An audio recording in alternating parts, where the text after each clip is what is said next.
6 বছর 6 মাস 2019-এর পর এখন 2025 তারপরে ডাকসু নির্বাচন অবশেষে সকল জল্পনা কল্পনা শেষ করে অনুষ্ঠিত হলো।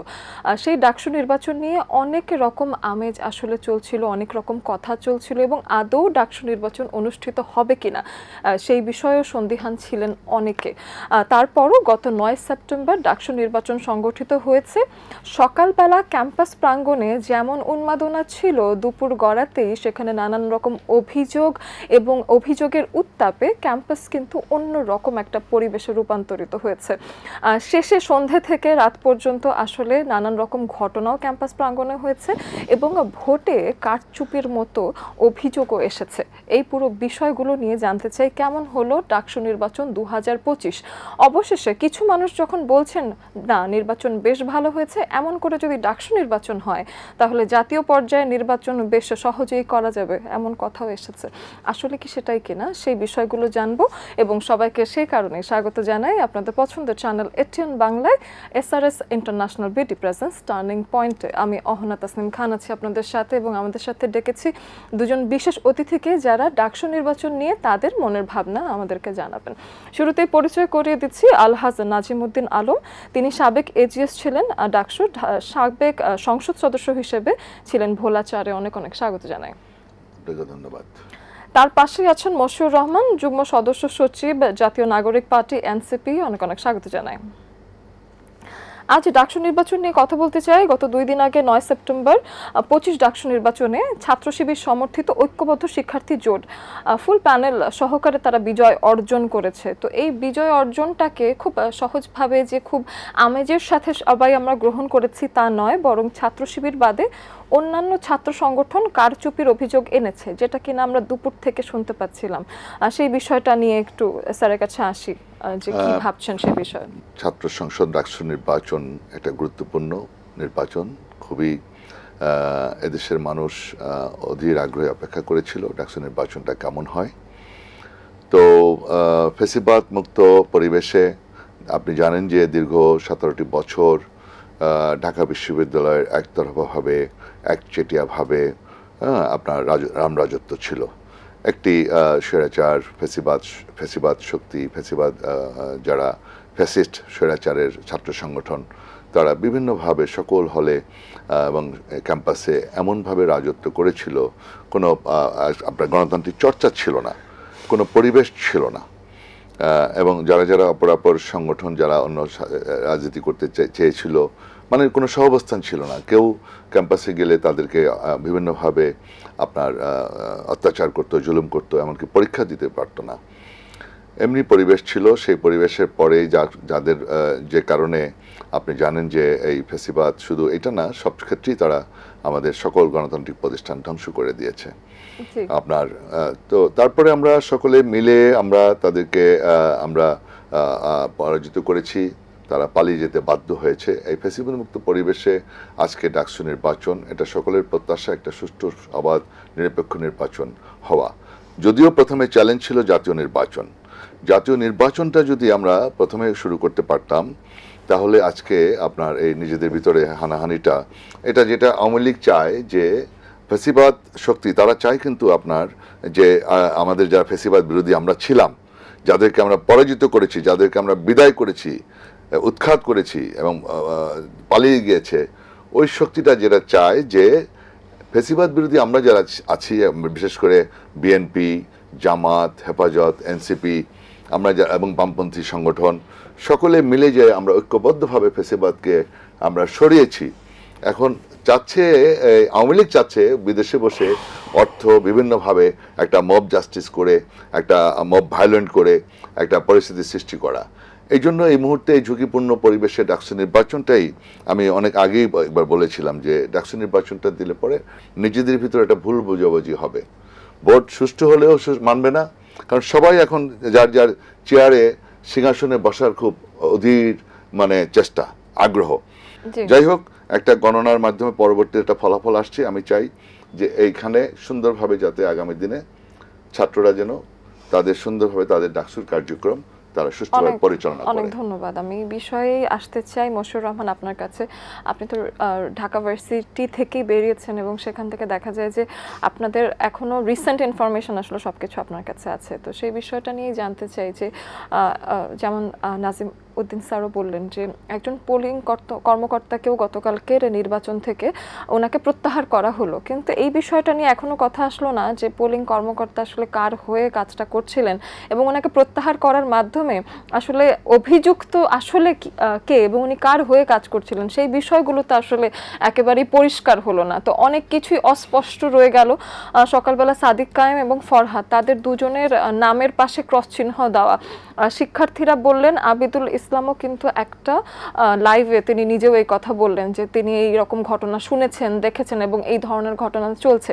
আবার আবিদুলের ওপরে একটা অভিযোগ যে সকাল থেকে তিনি ক্যাম্পাসে ঘুরছেন, যেটা আসলে ঘোরার কথা না, তার ওই প্রাঙ্গণে ঢোকার কথা না, প্রচারণা তখনও চালানোর কথা না। তো এরকম নানান রেশারেশি একটা পরিস্থিতি ক্যাম্পাসে কিন্তু কাল দুপুর থেকেই শুরু হয়ে গেছিল। সেই বিষয়টা নিয়ে আপনার কাছে শুরু করতে চাই। এই বিদ্যাপীঠে গত 9ই সেপ্টেম্বর যে নির্বাচনটা অনুষ্ঠিত হয়েছে, এটা বাংলাদেশের ইতিহাসে একটি নজিরবিহীন নির্বাচন বলা চলে। আপনি দেখবেন স্বাধীনতার পর থেকে এখন পর্যন্ত যতবার ডাকসু নির্বাচন হয়েছে প্রতিবারই কম বেশি কিছুটা ভায়োলেন্স হয়েছে, সহিংসতা হয়েছে। এই ডাকসুটা জুলাই বিপ্লব পরবর্তী সময়ে যে ডাকসুটা হয়েছে, এখানে আপনি দেখবেন যে তর্কযুদ্ধেও কেউ লিপ্ত হয়নি। আপনি দেখবেন যে শুধুমাত্র যখন টক শোতে গিয়েছে তখন যুক্তি দিয়ে কথা বলার চেষ্টা করেছে, সে কেন বেটার অপর ক্যান্ডিডেটের চাইতে, এটা বলার চেষ্টা করেছে। আবার যখন অফ এয়ারে গিয়েছে, আবার যখন ক্যাম্পাসে দেখা হয়েছে, ছাত্রদল, ছাত্র শিবির, বাকশাস থেকে শুরু করে সমস্ত ছাত্র সংগঠনগুলো একে অপরের সাথে কোলাকুলি করেছে। এবং নির্বাচনে জয়ী হওয়ার আগেই ছাত্রদলের যিনি ভিপি ক্যান্ডিডেট ছিলেন তিনি বলেছিলেন যে এখানে আমরা কেউ হারতে আসিনি, সবাই জিতবো। আবার গতকালকে আমি দেখলাম যিনি হচ্ছে ভিপি হয়েছেন সাদিক কায়ুম, তিনি ভিপি হওয়ার পরে তিনি বলেছেন আমরা কেউ হারিনি, আমরা সবাই জিতেছি। এবং যারা এই নির্বাচনে পরাজিত হয়েছেন তারা আমার উপদেষ্টা, তাদের সকলকে নিয়ে আমরা কাজ করব। তো দেখুন, বাংলাদেশের রাজনৈতিক কালচারে বলেন বা ঢাকা বিশ্ববিদ্যালয়ের কালচারে বলেন, কিছুটা ধরেন আপনার অভিযোগ, এলিগেশন এগুলো থাকবেই, এটা খুবই স্বাভাবিক। কিন্তু সেন্সিটিভ কোনো অভিযোগ ধরেন যেটার কারণে ডাকসুকে কলঙ্কিত বলা যায় বা ডাকসুকে মানে বিতর্কিত বলা যায়, এই রকমের কোনো ঘটনা কিন্তু কালকে ঘটেনি। আমি যেহেতু ঢাকা বিশ্ববিদ্যালয়ের একজন শিক্ষার্থী, সেক্ষেত্রে আমি আপনাকে বলতে পারি কালকের যে ঘটনাগুলো ঘটেছে, আমি যদি প্রত্যেকটা এলিগেশন ধরি, যে ধরেন একটা আসছে, অভিযোগ আসছে যে একটা মাত্র ব্যালটে হচ্ছে আপনার ওই যে সিল দেওয়া না, যে ক্রস চিহ্ন দেওয়া পাওয়া গিয়েছে। তো পরবর্তীতে দেখা গিয়েছে যে ওটাও অনেকটা মানে বলা হয়েছে যে কিছুটা ফেক। দেখুন, 2019 সালে যে ডাকসু নির্বাচন অনুষ্ঠিত হয়েছিল ফ্যাসিবাদের জামানায়, সেই নির্বাচনে আমি একটা হলের ভিপি ক্যান্ডিডেট ছিলাম। সেই নির্বাচনে দেখা যায় একটা হলে শুধুমাত্র আমি একাই ছিলাম ছাত্রলীগের বিরুদ্ধে, অন্য কোনো লোক ছিল না। আমার চোখের সামনে আপনার একজন ভোটার 3বার 4বার করে ভোট দিয়েছে আমার চোখের সামনে। আবার হচ্ছে লাইন জ্যামিং করা হয়েছে, কিন্তু আমাদের কিছু করার ছিল না। পরবর্তীতে দেখা যায় আমাদেরকে হল থেকে বের করে দিয়েছে, না হলে ওখানে হয়তো অন্য কিছু ঘটতে পারতো, আমার সাথে ভয়ঙ্কর রকমের কিছু ঘটতে পারতো। পরবর্তীতে আমাকে বিশ্ববিদ্যালয় প্রশাসন ওখান থেকে বের করে দিয়ে তারা তাদের মতো করে রেজাল্ট দিয়েছে। আবার রাত্র 3টা-4টার সময় ডাকসুর রেজাল্ট দিয়েছে। আমরা তো অনেক প্রকার সেই ভোট বর্জনই করেছি। মানে 19 সালে যে অভিযোগগুলো ছিল ডাকসুর নির্বাচনকে কেন্দ্র করে, এই রকমের সিঙ্গেল একটা অভিযোগও এই নির্বাচনে আসেনি। তারপরেও ছোটখাটো অভিযোগ থাকবে, কিন্তু ওভারঅল বলা চলে যে ডাকসু নির্বাচন একটি সুষ্ঠু, অবাধ এবং নিরপেক্ষ নির্বাচন হয়েছে। এবং বিশ্ববিদ্যালয় প্রশাসনকে এই জন্য ধন্যবাদ দিতে চাই যে তারা ছাত্র সংসদের মতো এমন একটা নির্বাচনকে তারা সহিংসতা মুক্ত রাখতে পেরেছে। এখন দেখুন, আমাদের এই বাংলাদেশে, বিশেষ করে জুলাই পরবর্তী বাংলাদেশে আমরা যারা এই ডাকসু নির্বাচনে অংশগ্রহণ করেছে বা আগামী জাতীয় রাজনীতিতে যারা অংশগ্রহণ করবে বা আগামী জাতীয় নির্বাচনে যারা অংশগ্রহণ করবে, সবাই কিন্তু জুলাইয়ের পক্ষ শক্তি এবং ফ্যাসিবাদ বিরোধী শক্তি। তো সেই শক্তিগুলোর মধ্যে তর্কযুদ্ধ থাকবে, থাকবে, কিন্তু আমরা কোনোভাবেই আমরা কোনো প্রকার সহিংসতা এই বাংলাদেশে আমরা দেখতে চাই না। এবং আপনি যদি দেখেন যে গতকালকে একটা ঘটনা ঘটেছে, সেটা হচ্ছে আমাদের নাজিম ভাই তিনি বললেন যে জামাতে ইসলাম দেশের বিভিন্ন অংশ থেকে বা ঢাকা মহানগরের বিভিন্ন জায়গা থেকে বিশ্ববিদ্যালয়ের চতুর্দিকে তারা তাদের নেতাকর্মীদেরকে জড়ো করেছে। ঠিক একই অভিযোগ যদি বলি আমি, বিএনপির ক্ষেত্রে সেম জিনিসটা ঘটেছে। আমাদের এনসিপির যে পার্টি অফিস অর্থাৎ বাংলা মোটর থেকে প্রায় 1 থেকে 1.5 কিলোমিটার দূরে হচ্ছে আপনার ঢাকা বিশ্ববিদ্যালয় ক্যাম্পাস অবস্থিত। আমাদের পার্টি অফিসের নিচে আমাদের যারা নেতাকর্মী অফিসে ছিল, আমরা ভয় পাচ্ছিলাম যে আমাদের সাথে কোনো কিছু ঘটে কিনা, কারণ সেখানে বিএনপির কমপক্ষে 2 থেকে 3 হাজার নেতাকর্মী বাংলা মোটরে আমাদের পার্টি অফিসের নিচে ছিল। আবার পল্টনে যুবদলের এক নেতা যাকে নিয়ে বারবার বিতর্ক হয়, যিনি বারবার জুলাইয়ের পক্ষ শক্তিগুলোকে বিতর্কিত করার চেষ্টা করেন, বিভক্তি করার চেষ্টা করেন, সেই যুবদলের নয়ন গতকালকেও যখন ঢাকা বিশ্ববিদ্যালয় ক্যাম্পাসে নির্বাচন চলছিল, ছাত্ররা ভোট দিয়ে ভোট গণনা চলছিল, তিনি পল্টনে তিনি বলছেন কি ঢাকা বিশ্ববিদ্যালয় ক্যাম্পাসে রাজাকার এরকম কিছু একটা মানে তিনি রাজাকার স্লোগান দিচ্ছিলেন। মানে এক কথায় 5 তারিখের পর থেকে এই যুবদলের এই নেতা, সুনির্দিষ্ট করে যদি বলি ঢাকা মহানগর দক্ষিণ যুবদলের সদস্য সচিব, এই নেতা একটার পর একটা বিতর্কিত স্লোগান দিয়ে গতকালকেও ক্যাম্পাসকে উত্তপ্ত করার চেষ্টা করেছে।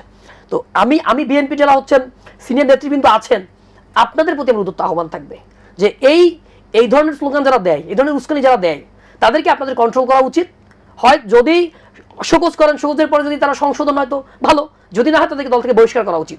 এবং আপনি দেখবেন যে যেই ঢাকা বিশ্ববিদ্যালয়ের ইতিহাসে কখনোই ছাত্র শিবির এইভাবে নির্বাচনে অংশগ্রহণ করে কখনোই পাশ করেনি। গতকালকে যেটা ঘটেছে সেটা অভূতপূর্ব। এবং এই যে ঘটনাগুলো ঘটছে এর পেছনে কি শুধু শিবিরের সফলতাই দায়ী, শিবিরের সাংগঠনিক দূরদর্শিতাই দায়ী, নাকি আমাদেরও ব্যর্থতা আছে, বিএনপিরও ব্যর্থতা আছে, বাকশাসের ব্যর্থতা আছে, বাংলাদেশের অন্যান্য যে বাম সংগঠনগুলো আছে তাদের ব্যর্থতা আছে? একটা প্রতিযোগিতা হতে পারতো, সবগুলো প্যানেল থেকে কম বেশি আসতে পারতো, ব্যক্তি ফাইট হতে পারতো, কিন্তু দেখবেন সেখানে নিরঙ্কুশভাবে শিবিরের প্যানেল জয়লাভ করেছে। এর পেছনে যদি আপনি দেখেন যে গত 1-1.5 মাস বা 5ই আগস্ট পরবর্তী সময় ঢাকা বিশ্ববিদ্যালয় ক্যাম্পাস থেকে সমস্ত বাংলাদেশে যে ট্যাগিং এর যে একটা কালচার, অর্থাৎ শেখ হাসিনা যেই ভাষায় রাজাকার বলতো সেম হুবু সেম টোনে, বরঞ্চ বলতে পারেন তার চাইতে আরো বেশি ভয়ানক টোনে যখন আপনি কাউকে, অর্থাৎ 71 পরবর্তীতে যাদের জন্ম হচ্ছে আপনার 90 পরবর্তী সময়ে, যারা 90 দেখেনি, যারা 71 দেখেনি, তাদেরকে যখন আপনি বারবার রাজাকারের বাচ্চা বলবেন, রাজাকার বলবেন, তাদেরকে হচ্ছে পাকিস্তানের দোসর বলবেন, পাকিস্তানের প্রেতাত্মা বলবেন। গতকালকে যেই ছেলেটা ডাকসুর ভিপি হয়েছে সেই ছেলেটাকে নিয়ে আজ থেকে 1 মাস আগেও এই ঢাকা বিশ্ববিদ্যালয় ক্যাম্পাসে স্লোগান হয়েছে, তুমিও জানো আমিও জানি সাদিক কায়ুম পাকিস্তানি। এই রকমের স্লোগান ঢাকা বিশ্ববিদ্যালয় ক্যাম্পাসে ঘটেছে। আজকে সেই ছেলে ডাকসুর ভিপি হয়েছে। আমি যেহেতু আলহাজ নাদিমউদ্দিন আলম স্যারকে পেয়েছি, আমি জানি যে আপনি 90-এর ডাকসু নির্বাচনে এজিএস পদে নির্বাচিত হয়েছিলেন এবং সেই সময়ে এরকম একটা সোনালী সাফল্য এসেছিল, মানে চমৎকার একটা বিজয় ছিল। তো 90-এর ডাকসুর বিজয়ী এজিএস হিসেবে উত্তরসূরিদের এই যে গতকালকের পরাজয় বলবো, এবং আবিদুলকে একটু দুঃখী লাগছিল পুরোটা সময়, সে কিন্তু বেশ একটু দুপুর থেকে মানে কারচুপি নিয়েও যেমন চিন্তা করছিল তার নিজস্ব জায়গা থেকে, এবং সন্ধ্যায় এক সময় তাকে বাইরে দেখা গেল এবং ভেতরে দেখা গেল সাদিকদেরকে। তো এই পুরো ঘটনাটা আসলে কেমন ভাবে দেখছেন? এটা বাইরে থেকে আমার কাছে এটা খারাপ লাগছে যে ওকে কেন্দ্রে অন্য প্রার্থীকে কেন্দ্রে ঢুকতে দিচ্ছে, ওকে ঢুকতে দেয় নাই, তার মনে এই কষ্টটা সে প্রকাশ করছে, এটা আমাদের কাছে খারাপ লাগছে। একজন ঢুকবে আরেকজনে কেন ঢুকবে না, এটা তো বৈষম্যমূলক আচরণ। এই সমস্ত কিছু অভিযোগ আসছে। তারপরে ওভারঅল নির্বাচন তো আসলে ছাত্রছাত্রী, ঢাকা বিশ্ববিদ্যালয়ের মেধাবী ছাত্রছাত্রীরা স্বাধীন চেতা হয়, তার ফেসিবাদ বিরোধী আন্দোলনে তারা একটা বিরাট ভূমিকা রেখেছে। ঢাকা বিশ্ববিদ্যালয়ের ছাত্রছাত্রীরা সবসময়ই জাতীয় রাজনীতিতে দেশের জন্য, দেশের স্বার্থে, জনগণের স্বার্থে কথা বলে, অন্যায়ের বিরুদ্ধে প্রতিবাদ করে।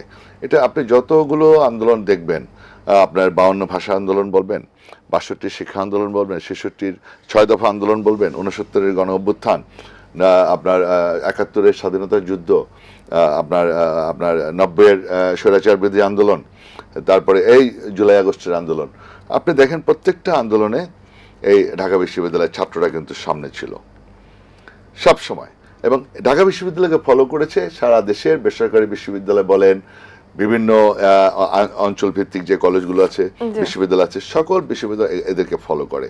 সুতরাং এখানে ডাকসু খুব ইম্পর্টেন্ট রোল প্লে করে। অনেক সময় অনেক ডাকসু বিপিজিএস দেখবেন, আবার কেউ আবার কলঙ্কিত হয়েছে।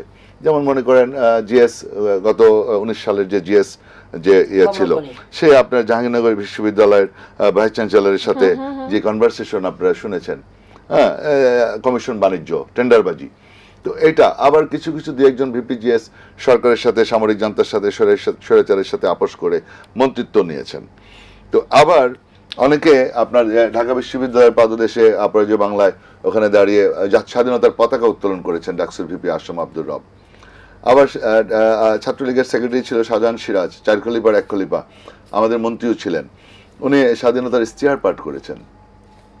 তখন কিন্তু আপনার যুদ্ধ শুরু হয় নাই। 25শে মার্চ মানে আক্রমণের আগেই কিন্তু তারা এই ছাত্ররাই আপনার প্রথম সাহসিকতার সাথে ভূমিকা রেখেছে। নুরুল হক নূর কিন্তু বারবার রক্তাক্ত হয়েছে, দেখেন এখনো তিনি হসপিটালে। এখনো হসপিটালে। নুরুল হক নূর ওর আবার রোলটা ছিল পজিটিভ এবং অন্যায়ের বিরুদ্ধে ছাত্রদের পক্ষে।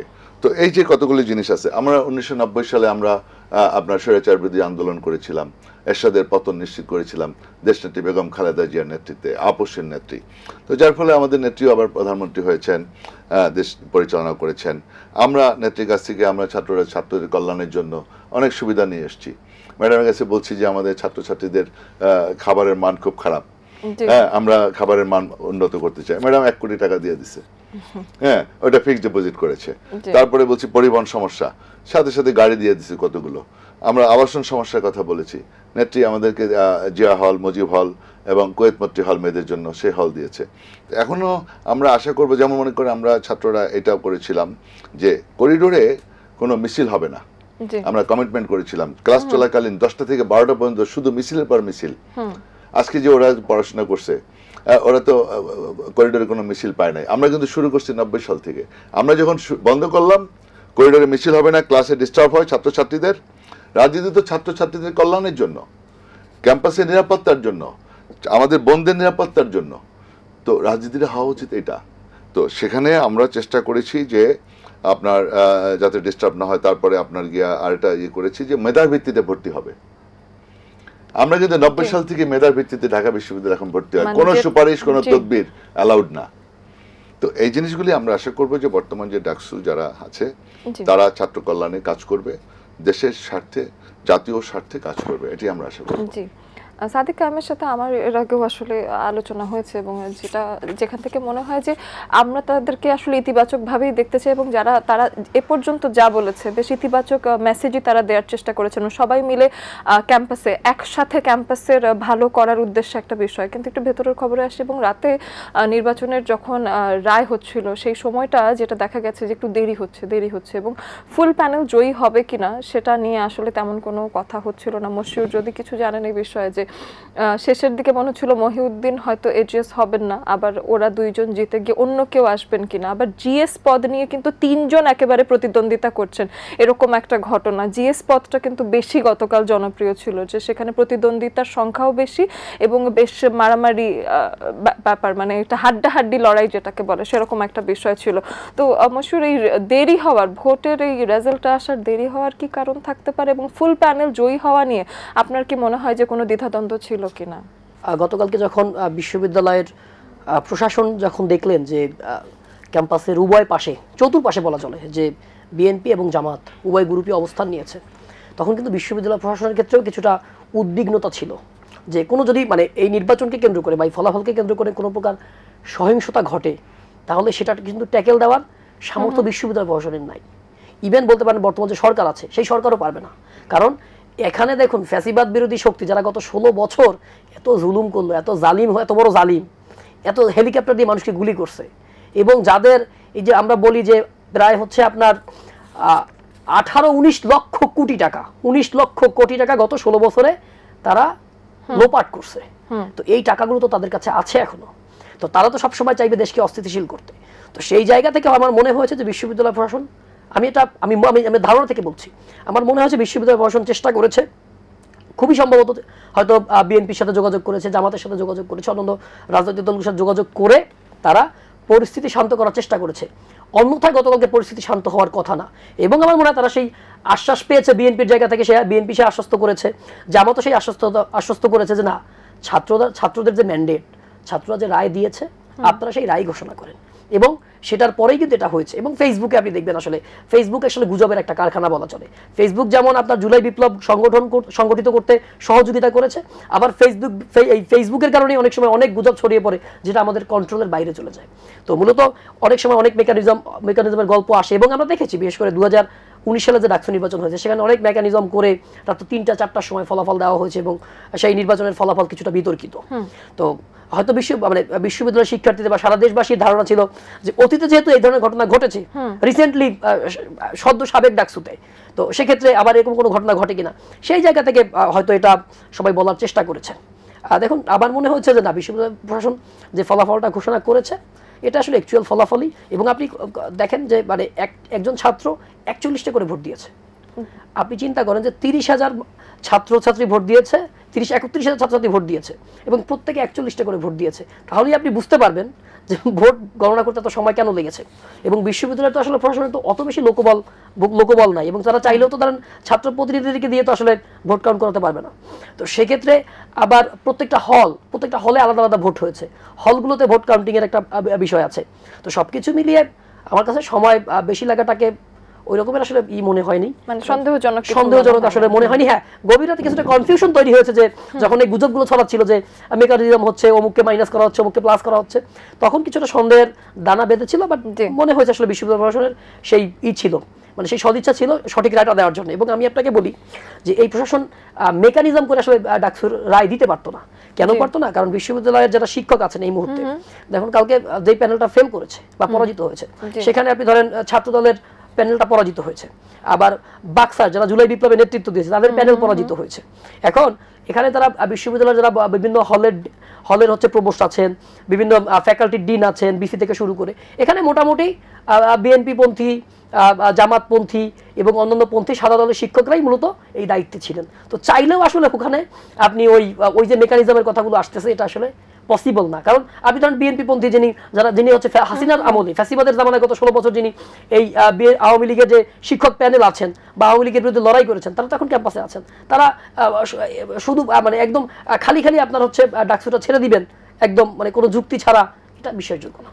আমি জানতে চাই যেটা স্যারের কাছে, যে আমাদের দর্শক যারা জনগণ, এটিএন বাংলার দর্শক সবাইকে যদি আপনি শেষ দিকে এসে কিছু বলতেন। আপনার সবচেয়ে বড় চ্যালেঞ্জ হলো আসলে জাতীয় নির্বাচন।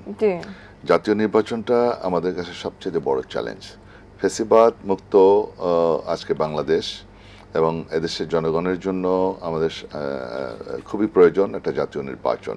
তাহলে একটা শক্তিশালী সরকার গঠন হবে, জবাবদিহিমূলক সরকার গঠন হবে, একটা স্থিতিশীলতা আসবে এবং আইন শৃঙ্খলার উন্নতি ঘটবে, পাশাপাশি দেশের অর্থনৈতিক চাকা ঘুরবে, দেশের মানুষ এবং দেশের মানুষ বিনিয়োগ করবে এবং দেশের মানুষ বিনিয়োগ করলে পরে বিদেশি বিনিয়োগকারীরাও কনফিডেন্স পাবে, তখন আপনার অর্থনৈতিক চাকা ঘুরবে। আমাদেরকে চিন্তা করতে হবে, দেশকে নিয়ে ভাবতে হবে। আর এই ডাকসু নির্বাচন, এটা মশিউর অলরেডি বলেছেন যে বিএনপিকে ধন্যবাদ দিতে হবে। এই সহনশীলতাটা অত্যন্ত খুব সহনশীলতার সাথে আমরা সবকিছু লক্ষ্য করেছি। যাই হোক, যতটি উত্তেজনা ছিল সেই উত্তেজনা প্রশমিত করে আমরা পরিবেশ যাতে আগামী জাতীয় নির্বাচনটা আমরা গুরুত্ব দিতে চাই। আর আপনি খেয়াল করবেন যে ফ্যাসিবাদ তারা চায় আমাদের ভিতরে হানাহানি, আমাদের সাথে নিজেদের ভিতরে অশ্লীল স্লোগান, মানে কটু কথা, হানাহানি, মারামারি, এইটা আমাদের কাছ থেকে এখান থেকে সরে আসতে হবে। অশ্লীল স্লোগান বন্ধ করতে হবে। আমাদের ফ্যাসিবাদ বিরোধী আমরা যারা আছি কিছু কিছু জায়গায় ঐক্য হতে হবে, তা না হলে ফ্যাসিবাদরাই আবার যে 17 বছর তাদের যে অত্যাচার জুলুম, এগুলি আমাদেরকে মনে রাখতে হবে। ওরাই সুবিধা পাবে, ওদের অনেক টাকা, অনেক অর্থ, এই অর্থ দিয়ে সব সময় তারা একটা মব ভায়োলেন্ট, মব জাস্টিস, আপনার একটা অ্যানার্কি আপনার এগুলি সৃষ্টি করবে। যখনই একটা কোনো রকম একটা ঝামেলা হবে, সেই ঝামেলার ভিতরে তারা আপনার ঘি ঢালবে, এটাই স্বাভাবিক।